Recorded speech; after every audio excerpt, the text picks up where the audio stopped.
Welcome back to Good Morning LaLa. We're so honored on Friday Fields to talk to Jenny DePaul, who is the founder of Project Kind, and talking to her about a few really important conversations today. So how are you? I'm okay. I'm doing well, and I'm happy to be back. Grateful that you guys let me come back on the show. And we're grateful we got sacked. You got sacked, and I'm really excited about that. Who sacked you, and how did it happen? Well, I started the Sack Challenge through Project Kind. Has anybody sacked you yet? I have not been sacked. I'm going to officially sack you. Okay, I think that's a good idea. No one's thought to do that, so yeah. Because you do so much already, so you know. And you're at the Positivity Summit this weekend. I am. I'm very excited to be attending the Positivity Summit, which is tomorrow and Sunday. And it's just going to be a really great event, and I think there might be tickets available still. Yes, if you go to cornell/thomas.com/events, you can pick up tickets and see Jenny, and Rob's going to be there. Of course, my good friend Cornell's going to be there. It's so important. So let's rewind back to Project Kind. Okay.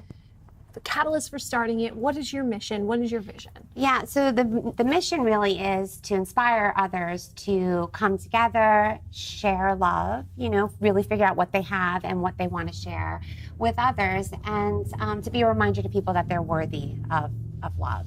So for my family, we started out by doing that in the inner city, where we're reaching out to people experiencing homelessness.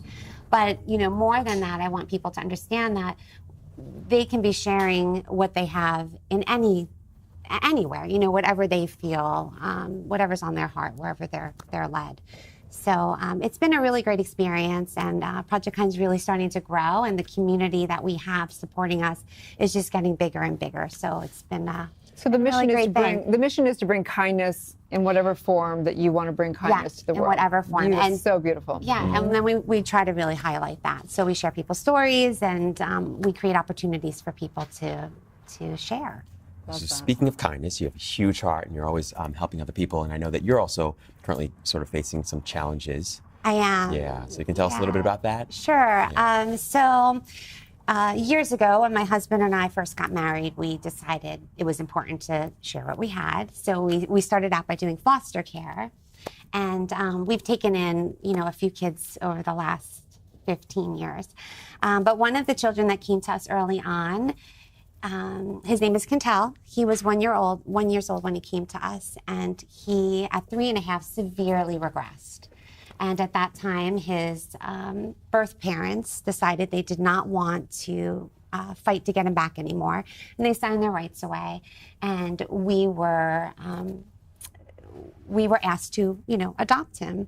And we had a few days to make the decision, adopt him, or he would go back into the system and really be institutionalized because the regression was severe. And we did adopt him. And it did bring us some challenges, because he needs full-time care, 24-hour supervision, and he really can't dress himself, feed himself, bathe himself, any of those things. So the challenge we eventually figured out a way to adapt and embrace where he was, and but where was he? He had what was going on with him that had him regress? He's been diagnosed with childhood disintegrative disorder. What's that? Which is a really rare condition.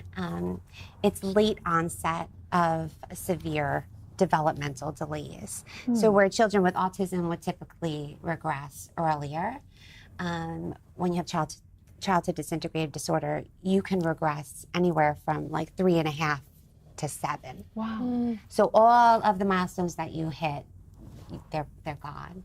So he was talking and doing all of the typical things that a 3.5-year-old would do, and then woke up one day and his speech was slurred and his motor skills were weak. And then over the next few days, completely regressed to the point where he's nonverbal, back in diapers. So here we are, he's 13 now. And the in-home services and supports that the state of New Jersey were giving us to prevent out-of-home placement, they're taking them away. So I'm fighting to have appropriate services for families in home so their children can, stay with their families. I can't imagine what you're going through, and it brings me to the saying that life only gives you what you can handle, as far as you must be very in a very advanced classroom in this lifetime, and just want to just acknowledge how intense it would be to go through all that and be the caretaker of who is your child now but was not your child originally, and it's a lot. It's amazing what an angel you are. I do believe that God will give you what you need. You know what I mean? So it's really, I take no credit for that. I think that every day when I wake up, he's like, okay, let's just, get Jenny and the family through this day, and Quintel is a blessing. He's a joy. But it was challenging. It's a lot, but he is not his challenges, and neither are we. And, there was a time where the challenges affected us, financially, emotionally, physically. And I did start to see a breakdown in our family. And we had to kind of regroup and say, okay, what is this challenge supposed to be teaching us? And how are we going to move forward in a productive way? And that is really how Project Kind started.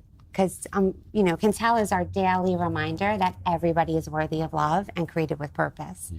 So he is really, he's the reason that we're able to think that way. But just get this for a minute. Here's a woman who is literally taking on all this stuff in her house, dealing with major challenges around family, and then you go, I think I'll start a foundation called Project Kind, like you don't have enough on your plate. Like, you're a walking angel.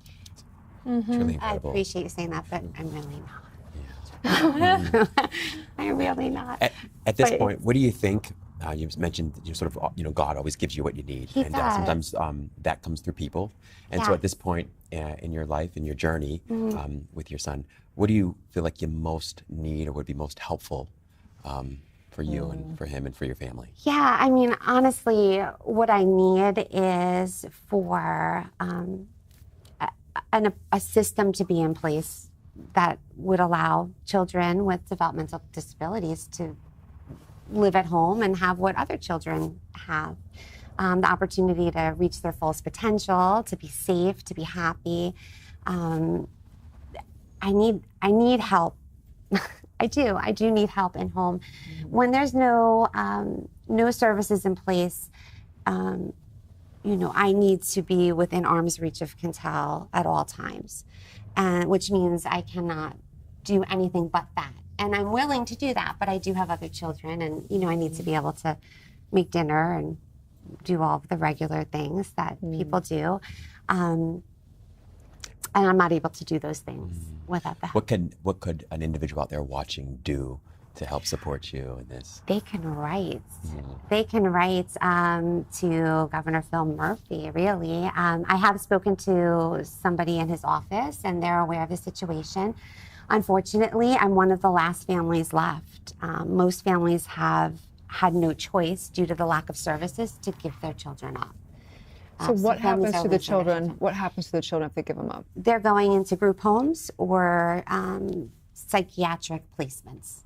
And usually they're kind of bounced around because in New Jersey, the system that's in place, the goal is to stabilize somebody and then move them to a lower level. So kids are just kind of being thrown all over. So that's really what's at stake here, is that your son, who you love very much, who you've dedicated your entire life to. We're going to lose him. Yeah. Yeah, we are. And he will regress. He'll regress. He's doing really well at home with services in place. Yeah. So it's also much less expensive to have the child at home. I'm not really sure what the benefit is of having these kids out of home. Yeah, I mean, there's speculation that there's, it's a business because they get money from, X, Y, and Z. But just acknowledging that we know it's really difficult what you're going through. And I'm sure so many people have situations that are, how do you make this judgment of, taking care of what you have to take care of? And it's a really, it's a profound when you think about how do you stay positive in the midst of something like this. And it's impossible to totally.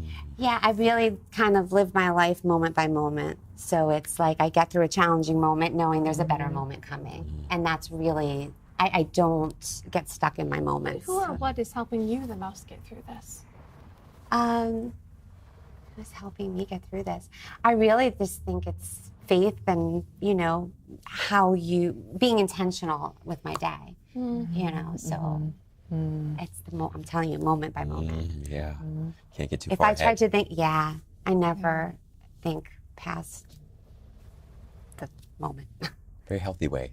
Thank you for opening us up to something that a lot of people just don't even know is going on in the world, right? There's so many different experiences going on this planet, and life is for our evolution and for our growth. And I know that you're evolving in some profound way through all this. So thank you so much for all your work. And so if you're inspired to at least be kind to somebody today, you guys do some kind of yes, good be thing. kind to this one. She's kind to everyone else. Please, yes. Tell everyone how they can find, follow, and contribute to the cause. Okay, so for Quintel, he does have a Facebook page that I've created, and I post all of his challenging moments and his really great moments.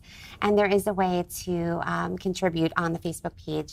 So it's Me and Kenny D is the name of the page. So if you look it up and follow him, you'll get to follow his whole journey. And it's, you know, it would be wonderful. He has a whole lot of supporters, which is very nice. Well, we wish he was here today, but yeah. He's here in spirit. Thank you so much. Okay, thank you. Thank you. Stay tuned. We'll be back with more on Good Morning La La Land.